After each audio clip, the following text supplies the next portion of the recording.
Hey, everybody. Welcome to the second edition of Whistleblower Chats with National Whistleblower Center. My name is Siri Nelson, and I'm the Executive Director at National Whistleblower Center. This show on LinkedIn is just an opportunity for us to talk about different whistleblower issues, cover some current events, and have a good time. So, we have some wonderful guests on this show, and the focus is going to be unpacking the new DOJ whistleblower program. But I'd like to start with some current events so that we can all be current. If you have questions, please feel free to put them in the chat. And in a moment, I will introduce our guests, Ben and Allison. So National Whistleblower Center has been pretty busy. We went to the Office of Special Counsel this morning and met the new special counsel, Hampton Dillinger. He's a wonderful guy. We're super excited to work with him, and we hope to see him carry the legacy that the Office of Special Counsel has established of supporting whistleblowers, advocating for federal whistleblower rights, investigating their disclosures, and also helping to keep the executive office informed about fraud, waste, and abuse on the agency level. So we hope to hear more from them and share information about what's going on at the Office of Special Counsel with you. Follow us on social media to see updates about these meetings. You can follow us on Instagram at National Whistleblower Center. You can follow us on Twitter at Stop Fraud, and you can follow us here on LinkedIn. So stay tuned. I hope that everybody's having a great week. I'm really excited to share that there's an update regarding Boeing. So during our last episode, we talked a little bit about the passing of a Boeing whistleblower named John Barnett. And we currently have a campaign going to encourage Congress to continue to investigate the claims that he has about safety concerns at Boeing. And so it's really encouraging to see other whistleblowers come forward. In fact, today, a whistleblower is scheduled to testify in front of the FAA about safety concerns. So his name is Sam, I don't want to mispronounce his name, Sam Salahpour, and we're super proud of him for stepping forward and would love to talk to him. So Sam, if you're listening, please reach out to us. Let's get in with our guests so we can learn a little bit about them before we proceed to some of our other current events items. I also want to flag for everyone that if you are in DC, you can join us for a trivia night on April 22nd. That's next Tuesday. Next Monday. And that actually is on Earth Day. So we'll be looking at climate change questions, environmental science questions, environmental whistleblower questions. And as always, we'll have some prizes and lots of fun and maybe even some surprises. So let's start with Mr. Ben Calitri. Please tell us about yourself and what you do at Kohn Colapinto. Absolutely. I'm Ben. I am a whistleblower attorney here at KKC. I've been here for about 2 years now. So I started with KKC when I took your class, Siri, back at Northeastern Law. I had this great professor, Siri, and also Steve. I guess he was fine. And I realized they were offering internships, and I came down to DC that fall. And I've been here ever since, with a little short break to take a bar. And at KKC, I focus on whistleblower reward programs. I've done a lot with the new AML program and do a lot of tax whistleblowers. And I've done a lot of research recently into Rule 21F17A and published a few articles on that. So Rule 21F17A, for those who aren't familiar and focus fully on this, it's the rule that prevents any NDA or any contract from having a clause that prevents whistleblowers or employees, former employees, anyone from going to the SEC. And the CFTC has a similar rule as well. The SEC has begun enforcing this rule much more strictly in the past 6 months or so, since about September. They started going after private companies rather than just public companies who issue these types of restrictive NDAs. And they've upped their maximum penalty prior to this past November or so, it was the highest penalty for this was $300,000 for hundreds of employees that have been illegally restrained by these.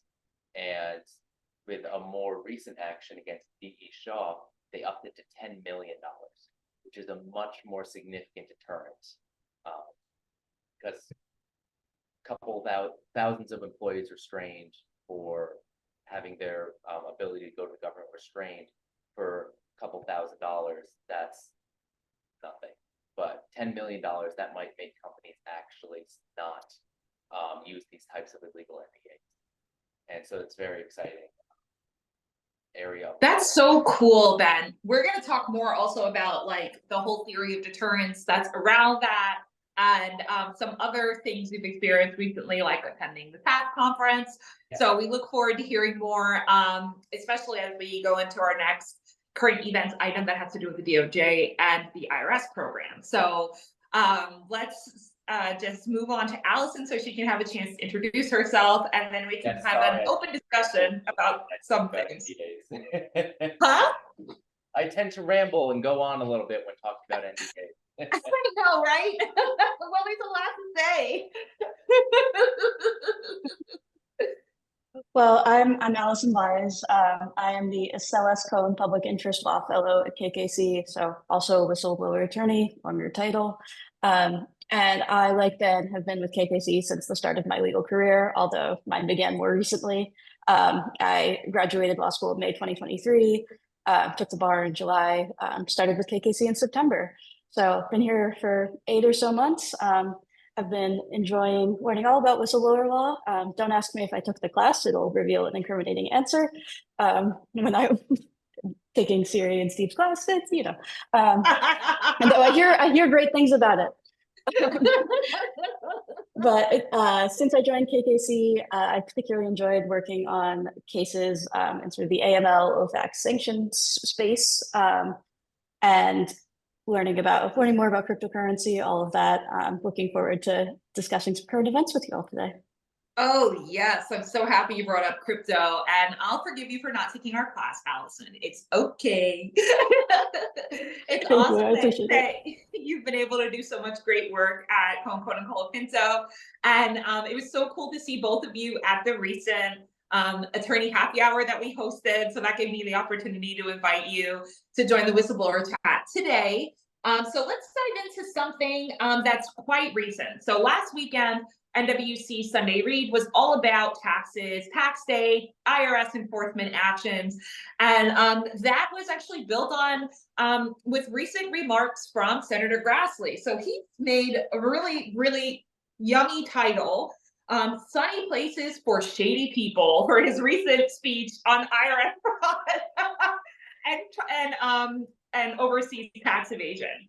So he talks a lot about the impact that overseas tax evasion has on our general economy, and also how it harms taxpayers. And he speaks to the power whistleblowers have to help stop this tax evasion. So right now we're fighting for IRS whistleblower program improvements, including getting through the line more quickly and getting whistleblowers their awards before they pass away, which is an unfortunate reality of the program. But is there anything either of you want to speak on regarding IRS, tax fraud, any of the experiences you've had, maybe some interesting anecdotes, or is there anything that comes to mind when you personally do your taxes? Because I know that after starting to practice whistleblower law, I've become very much more conscientious about how I file my taxes and making sure I meet deadlines.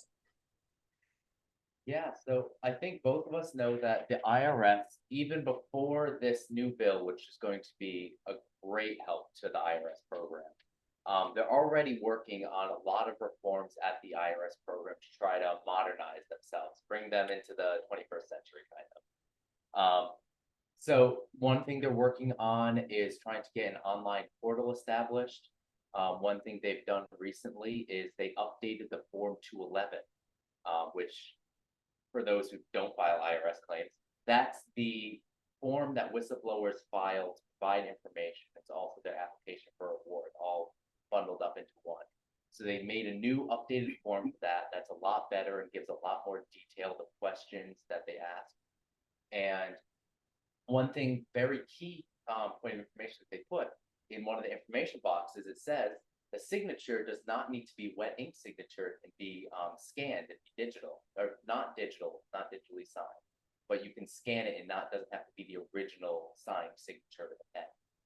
That's important because if you want to file digitally and not mail it in, you can't have the original wet ink require the original wet ink signature.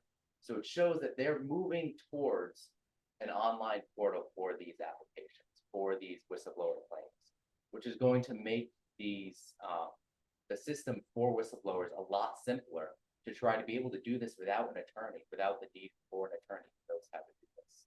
And it's going to make the process a lot faster because it'll be digital rather than paper. They told us that they still use a paper system. All their files for each whistleblower are on paper. First off, takes up a lot of space, and two, it takes a while because IRS agents are all across the country working on these cases, so they need to mail these between the different offices, which if you mailed anything recently, it takes some time. So moving towards a digital process, being able to email updates rather than sending it over mail, it's going to be revolutionary even before the new bill. And with the new bill, it's going to be Yeah, Yeah, it's I think- amazing how small technical improvements can make a huge difference for whistleblowers. Allison? something to think of. Yeah, absolutely. I think as Ben was saying, in addition to really streamlining and modernizing the process, something that comes along with that is, of course, increased accessibility for, as Ben mentioned, folks who might be filing on their own, as well as for whistleblower attorneys who are in the space. It allows us to be much more efficient with a more digital process. So in addition to there's a whole slew of reforms that the IRS whistleblower program has in the works. I think that's one that I'm particularly excited about, for sure. Yeah, and it's important that these tips are able to be submitted in an efficient way because the faster the IRS gets the tips, the more quickly they can take action and get that money back. So one of the big reasons why IRS enforcement is important is because we have a huge tax gap, which means that there's a certain amount of money that the government is supposed to be collecting in taxes that it's not. And this means that there are government programs that are not being funded and our deficit is growing because of tax-related crimes or mistakes that taxpayers are making when they're failing to pay the proper amount of taxes.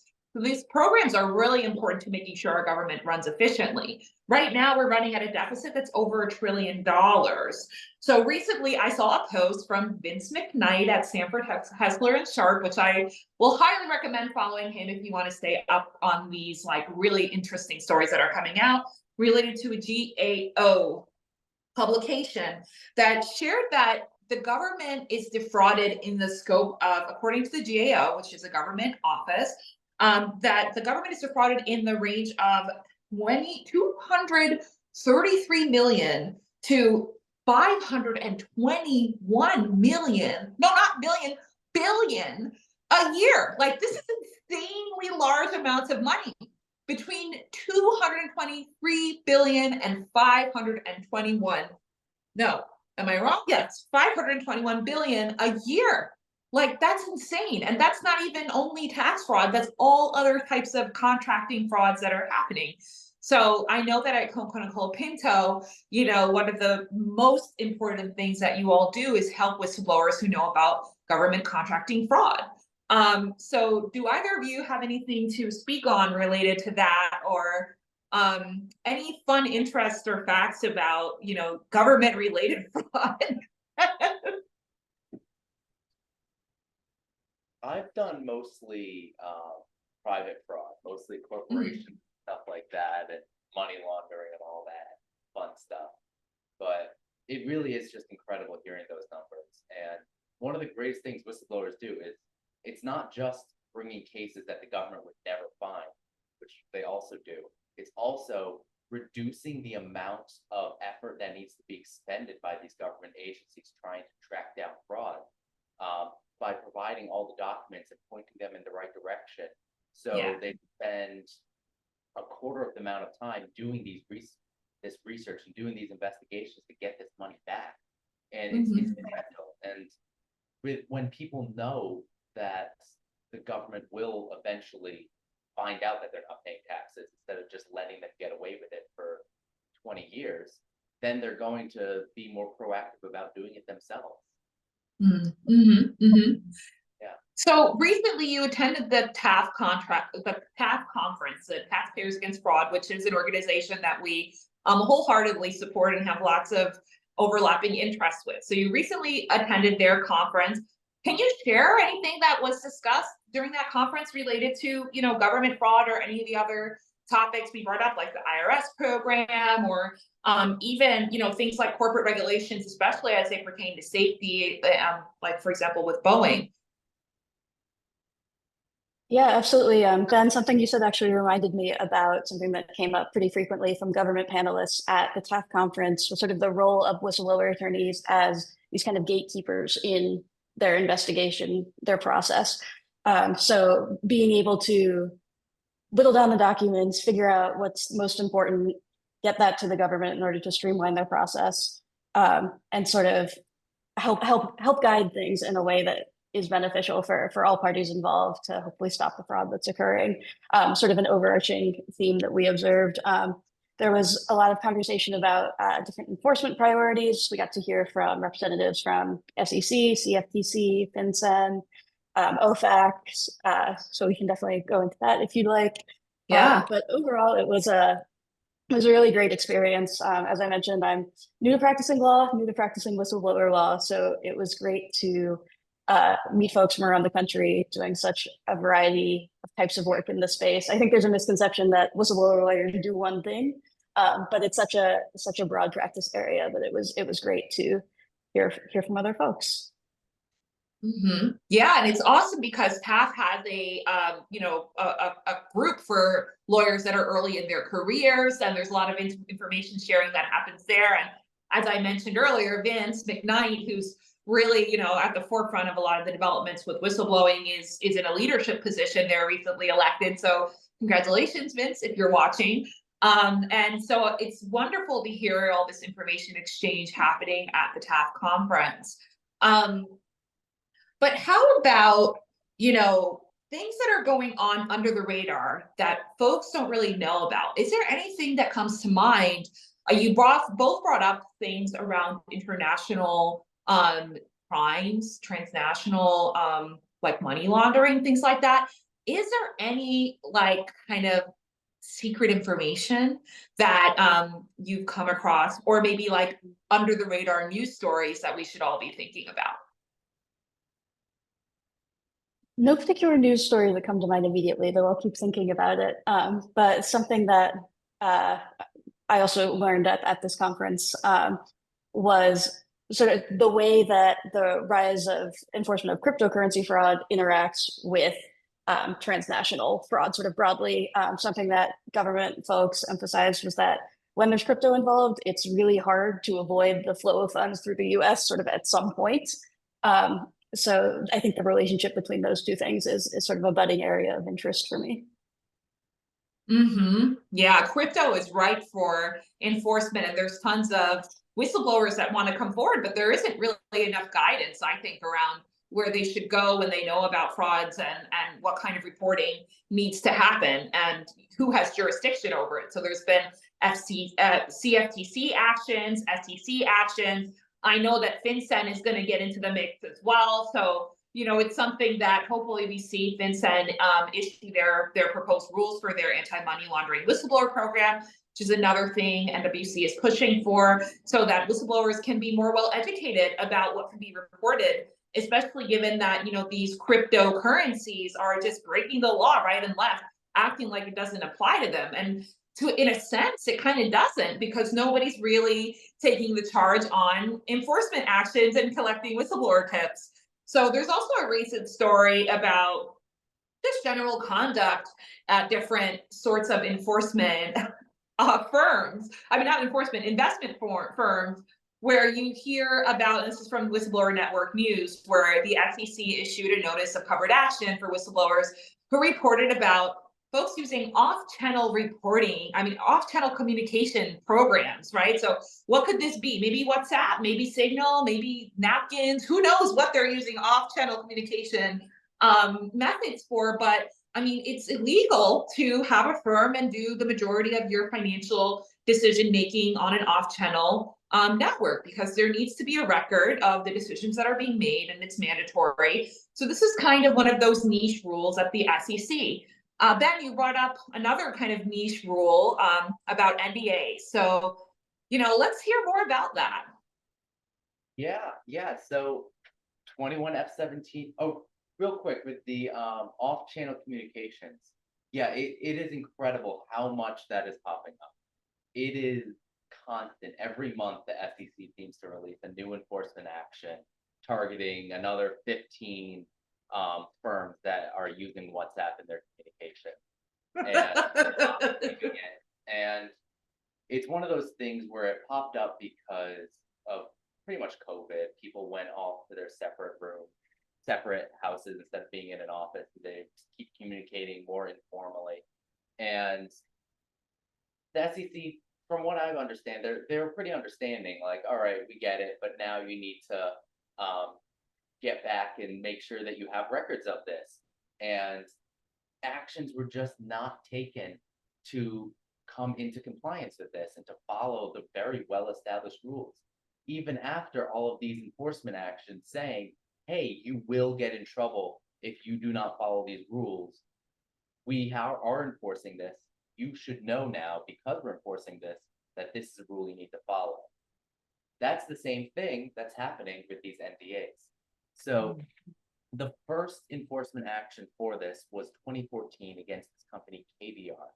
So what KBR was doing, they're a defense contractor. They had all these violations, and whistleblowers were coming up and saying, here's these issues. And they bring in the whistleblower, do an internal investigation, and they sit them down, they debrief them with their company lawyers, and then they have them sign an NDA to protect the integrity of the investigation. Now, the NDA says you can't go to the government for this information. So they were using the apparently being proactive about this compliance issue and dealing with these issues, but in reality, what they were doing was silencing these employees, preventing them from becoming whistleblowers. And that was the first action. That was back in 2014. Now they keep coming out with these. Every couple of years they'd have a new action and enforcement, and they'd be pretty minor though. It would be a couple $1,000, maybe not even $1 million. If it's under $1 million, a whistleblower can't even collect an award. Finally, the SEC starts picking it up. They finally got the idea. All right, look, we've been doing this since 2014. You should know that this is illegal. You do know that this is illegal. Now, if you haven't fixed it, now we're charging the big bucks. Now we're actually going to punish you and not just set an example. We've already set the example. And so now the enforcement is a lot higher, and now companies will really start paying attention. That's a great summary, Ben. And it's such a complex issue as well. We actually worked hand in hand with a group of first-year law students at Northeastern University School of Law, where both of us graduated and Allison also did. And they were working on a project about helping whistleblowers, potential whistleblowers, understand their right to blow the whistle and actually kind of interpret the non-disclosure agreements that they may have signed. So they recently presented their project, and I'm so excited to share this project with everyone at National Whistleblower Day. We are going to actually publish it on our website on July 30th. So look out for that. Follow us on Instagram to see it at National Whistleblower Center. They did a phenomenal job, but definitely combed through state by state laws, identified some key language that whistleblowers should be looking for. And, with the SEC actually ramping up their enforcement actions around this, it's really encouraging, because one of the biggest concerns, especially in major industries like the tech industry, is the ability to report despite your NDA. Some people have signed NDAs that say, if you are going to report, you have to let us know first. That's illegal. If some people have signed NDAs that say, if you report, you can't get a reward. That's also illegal. Are there some other examples of just, clearly illegal NDA clauses that you might want to share with the public? As we know, there is plenty of people who have signed NDAs and aren't in the position to interpret them or hire a lawyer at the moment. Yeah. My favorite one that I found in action was It's a non-disparagement clause that includes non-disparagement to the government. Oh my God. Yeah, it's been in compliance handbooks as well. Like, Yeah. yeah, it's incredible. It's ridiculous. But to the those 1Ls, that group of 1Ls who's doing the project, we had Allison and I both had the opportunity to speak with them and help them with their research, and it was really great talking to them. They're so smart. They did a great project, and we even had the opportunity to watch their presentation on Zoom. It was great. Wasn't it so good? I So can't They did wait a to great publish job. it. That's awesome. Looking forward to seeing it in that context. But yeah, so proud of them.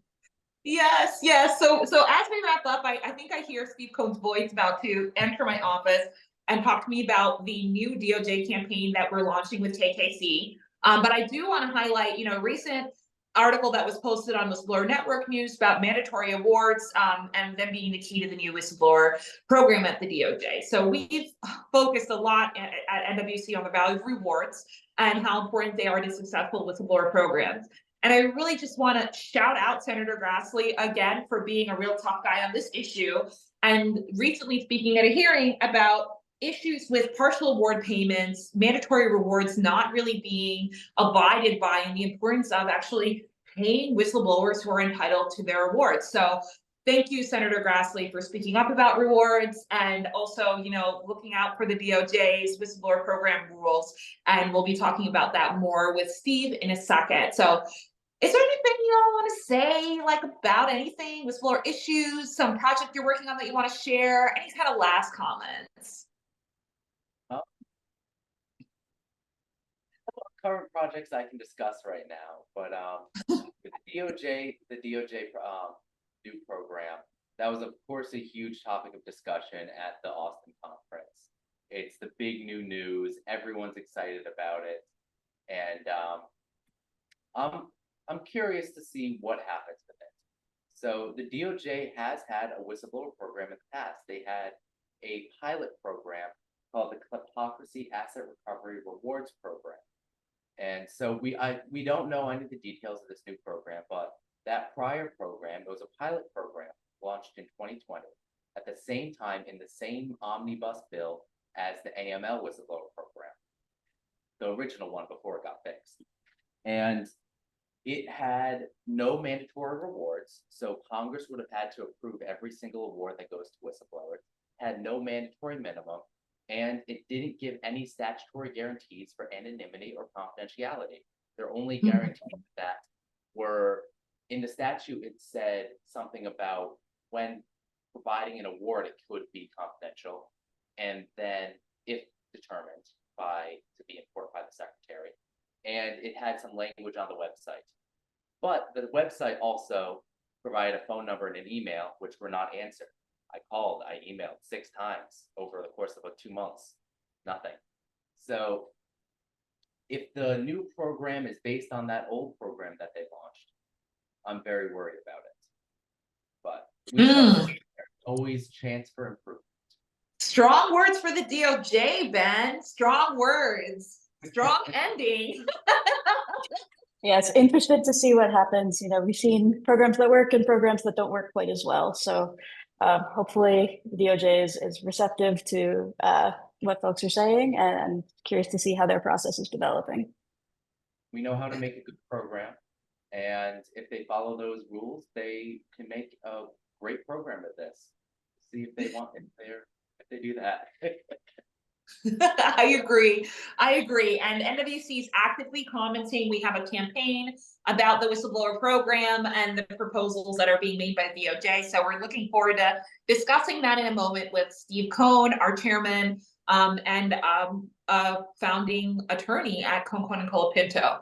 I want to speak to one of the comments that we have here that mentions crypto's huge energy draining component. So yes, crypto is a major issue when it comes to concerns about energy usage. It is a very energy demanding form of information collection, monitoring, transferring.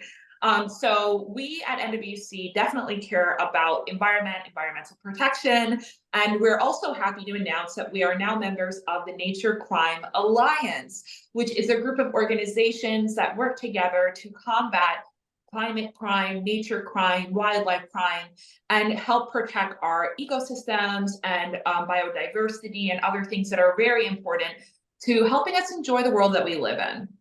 We also are going to be having a wonderful trivia night on April 22nd at Sud House in DC, where we'll have some climate trivia, and we hope to see anybody local join us. And yes, as I mentioned earlier, there will be prizes. You can sign up on Eventbrite. The tickets are $5, and this is one of the new ways NWC is trying to fundraise.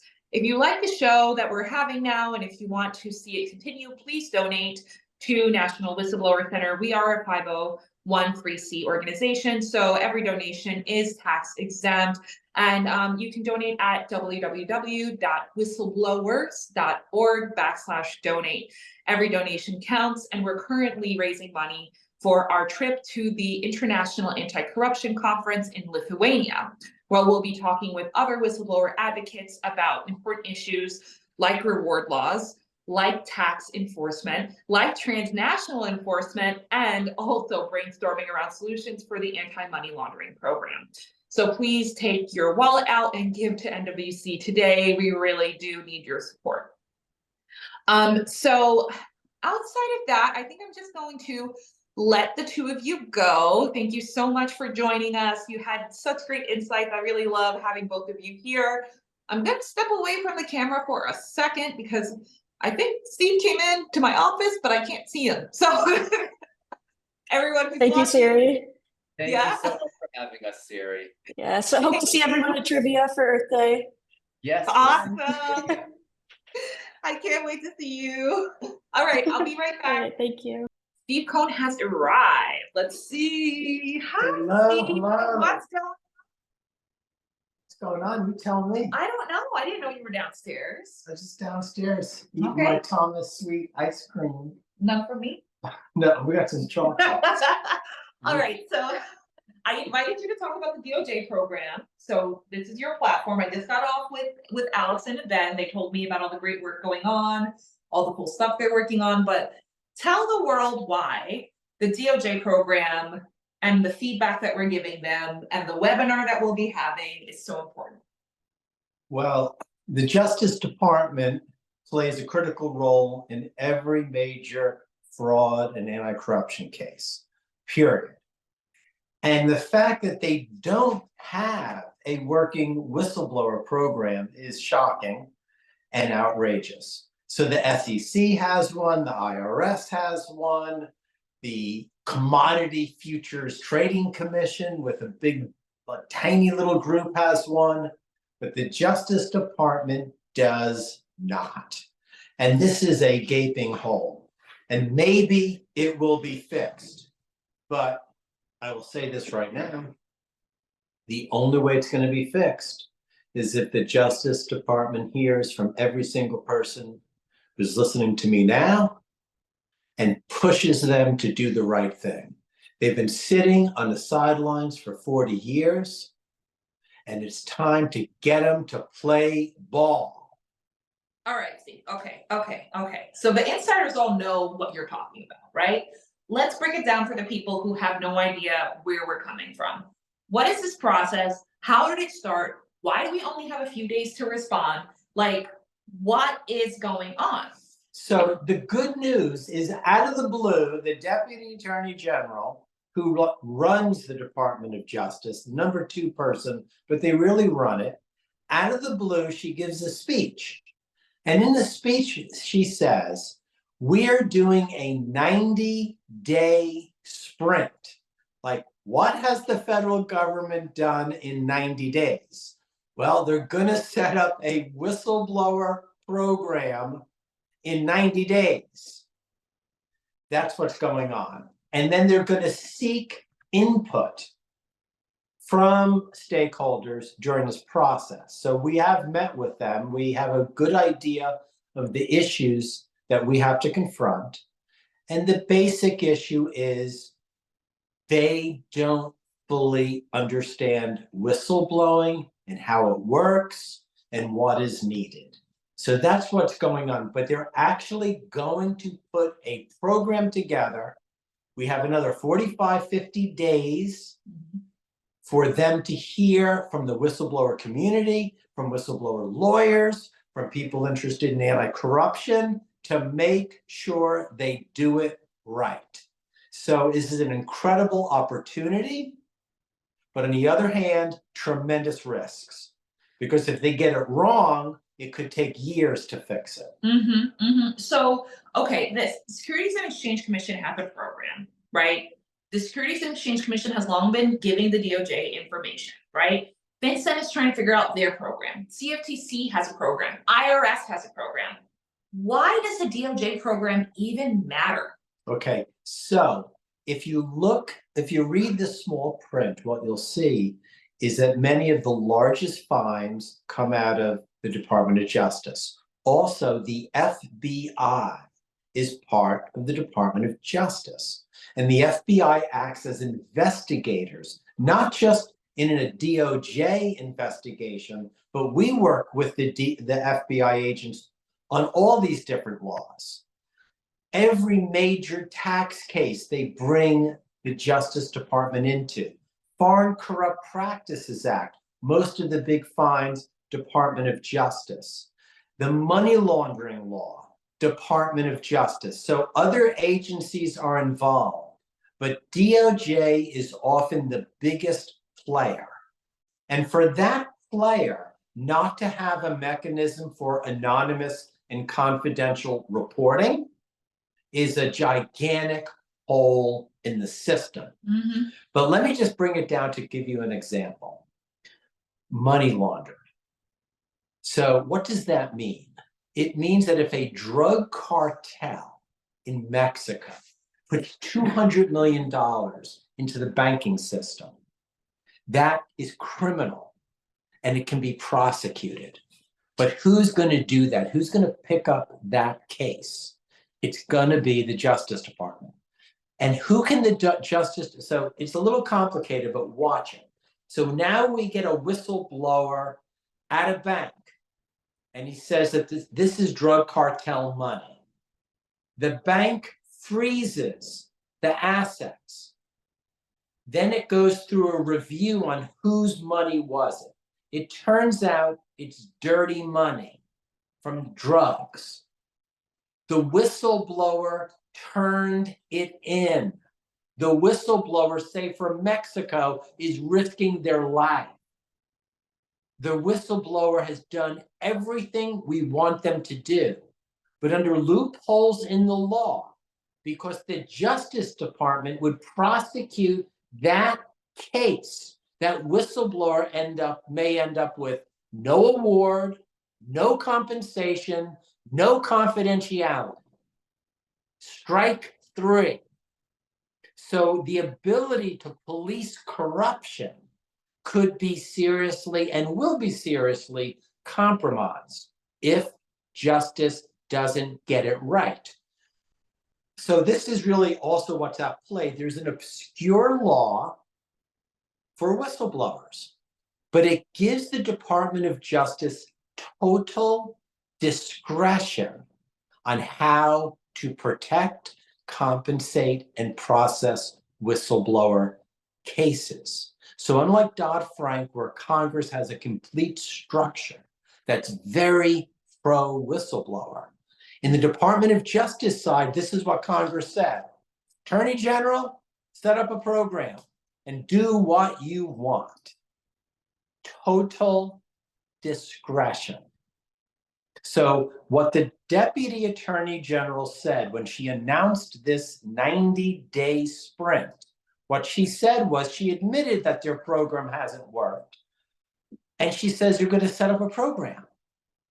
She admitted that other programs like the Dodd-Frank Act work very well, but she did not say they will follow the best practices of Dodd-Frank. They essentially said, we're going to create something here. That's what's going on. You're looking at what could be one of the most important whistleblower programs, targeting some of the worst criminals in the world, where the Justice Department has total discretion on how they're going to set this program up. So what are we doing? Are we sitting on our backsides, trusting the system to work? I pray not. Okay. This is a massive, massive opportunity, a massive call to action. So Steve, thank you for explaining all those. It's a highly complicated program and experts like you are the best source of information on this. Thank you. And that's why I'm happy the DOJ has been consulting with you as well. But you propose a couple of different courses of action for different stakeholders. I noticed a post on LinkedIn that said for academics is for people international, that share more about the different steps that people can take depending on who they are. Well, the National Whistleblower Center is issuing what's known as an action alert. And that's very simple to go onto the website or respond if you're on the email list, respond, fill out the form, and it will go to members of Congress, telling members of Congress to push DOJ to do the right thing. It's also going to the Attorney General directly. So that's a very simple thing that everyone can do. Also, letters are being circulated by Whistleblower Center and other organizations that are supportive, such as the Government Accountability Project, which lay out the basic criteria that is necessary, the minimum necessary to make this work. And we're trying to get as many organizations, academics, people to sign this letter. Again, the Justice Department needs to know that people care, and they also need to know that they have to do it right. So whether it's an action alert, whether it's a sign-on letter, also please contact the National Whistleblower Center directly. Just go online. You can send in emails to volunteer, to help, to offer assistance. This is what you need to know. We're all sitting around doing our jobs. You know, it's a nice spring day. And all of a sudden, out of the blue, the Deputy Attorney General announces that in 90 days, the Justice Department will establish one of the most important whistleblower programs ever in 90 days. So no one had time to plan. No one had time to organize some big campaign. No one had time to bring in lobbyists. This is, I mean, we are on a crash course here. We're doing this. We're going to do a webinar where we can go over in detail what needs to happen. We are on a 90-day sprint to make sure justice gets this right. I mean, this is a really, I've been representing whistleblowers for 40 years, and nothing like this has ever happened, both in terms of opportunity, but also in terms of risk. Okay, so Steve, I'm sure you motivated a lot of people. Yes. With this speech. So tell them, what is this webinar? Who's going to be presenting? What can people learn? Why should they sign up?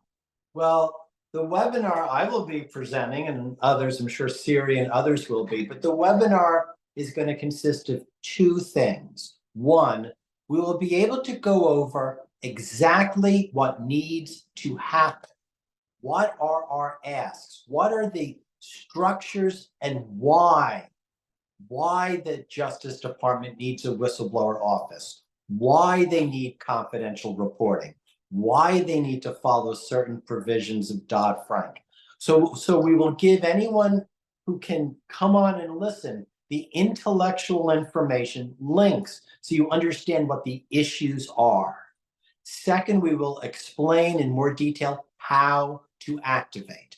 As I said, we're playing catch up, but by the time that webinar happens, we will have the letters, we will have the action alerts, we will have the web pages, we will have the information necessary that people can get access to easily to activate. And I want to say something. Siri and I worked on the anti-money laundering law, which is, again, is a major piece of anti-corruption, such an important law. And we went through something similar. But we had 2 years to write articles, to build support, and create a network. And it came down to 60 days at the end of the congressional session, and we got that law passed over all odds. But we had 2 years to put together supporters and arguments. We have 90 days and maybe about 50 left. Now everyone's asking me, will the Justice Department get this done in 90 days? Well, they've committed to it. But remember this, the faster they get it done, the more they cut off grassroots activism. They took us by surprise. There was no warning here. We couldn't get supporters on the Hill organized like we did in AML. We couldn't reach and create a network of people who were educated on the issues, who would write on the issues. So when the time came to really put on the pressure, we had a network. None of that happened here. This is out of the blue. So in many ways, if they meet their 90-day deadline, on the good side, the federal government's done something in 90 days. But the bad side is we are going to be very limited in how much pressure we can put on them and how much support we can organize. This is a crash course. And I just want to tell you, what's at issue here? This is whistleblowing on all tax evasion because they're stashing the money, it'll get to it. It's whistleblowing on all foreign bribery. It's all whistleblowing on the Russian oligarchs. It's whistleblowing on accounts with ISIS, and we know that exists. It's whistleblowing with illegal Russian accounts. It's whistleblowing on the billions in drug cartel money that's already entered the banking system. And you understand what, once you do whistleblowing within the banking system, they can track down the flows of the money from a drug dealer in Mexico to their penthouse in New York, or from someone who's violated sanctions, or a Russian oligarch. We can track it down. But what do you need to track down these assets? Whistleblowers.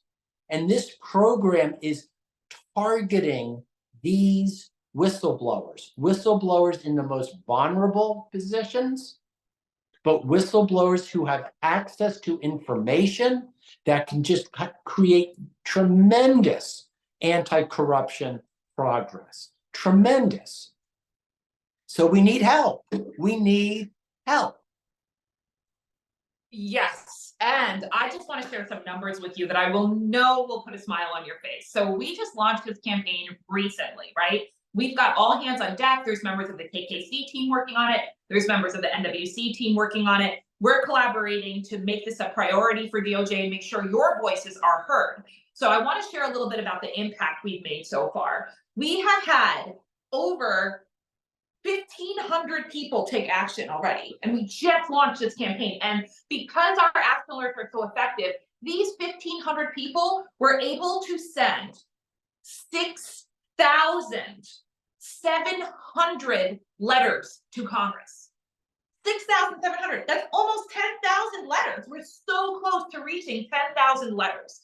And so when you look at the impact we've been able to make with 1,500 action takers, join the webinar, sign up, spread the word, send the action alert around, repost our posts about this. We're going to use social media to spread the word about why the DOJ program improvements, the whistleblower program, the way that it's set up, make sure there's not mistakes. That's the key. No mistakes, because it takes years to fix them. They're not something that you can just go back and kind of retrace your steps. No, once it's enacted, it takes a lot of steps to improve it. And we've seen already, with the anti-money laundering program, it was enacted without the mandatory rewards. It took us 2 years to fix that. And they're still trying to enact rules. So and let me just explain something else, why we need your help.